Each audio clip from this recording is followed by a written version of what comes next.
Lesson 10, we're doing number 72. We are learning about our G natural, very similar to our C sharp that we did on our A string a few lessons back. So let's feel it on the E string. What we're going to do is we're going to play E, F sharp, G sharp. So those are all on the tape.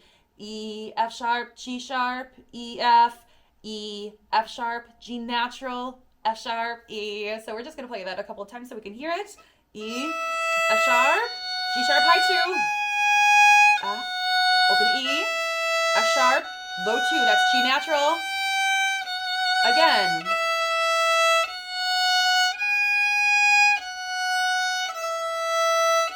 Low 2.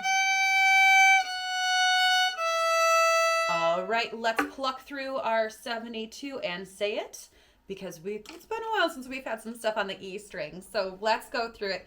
Ready, go. E, F sharp, G natural, low 2. Rest, rest. G, F sharp, E, 2, 3, 4, F, G, A. Rest, rest. A, G, F, 2, 3, 4, G, A, B, 2, 3, 4, B, A, G. Rest, rest. A, G, F, 2, 3, 4, low 2, G, F, E, 2, 3, 4. Good. Let's play it with the bow. 1, 2, ready, go.